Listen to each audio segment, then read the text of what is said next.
شروع کرتا ہوں اللہ کے نام سے جو بڑا مہربان اور نہایت رحم کرنے والا ہے۔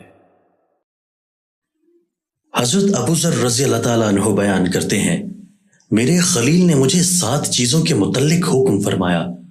آپ صلی اللہ علیہ وآلہ وسلم نے مساکین سے محبت کرنے اور ان کے قریب رہنے کا مجھے حکم فرمایا۔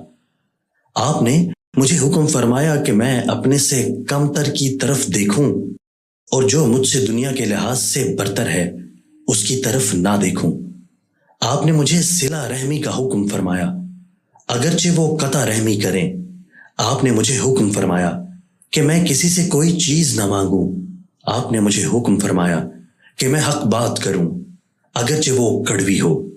آپ نے مجھے حکم فرمایا کہ میں اللہ کے حق کے بارے میں کسی ملامت گر کی ملامت سے نہ ڈروں، اور آپ نے مجھے حکم فرمایا کہ میں لا حول ولا قوت الا باللہ کثرت سے پڑھا کروں، کیونکہ وہ کلمات عرش کے نیچے خزانوں میں سے ایک خزانہ ہے۔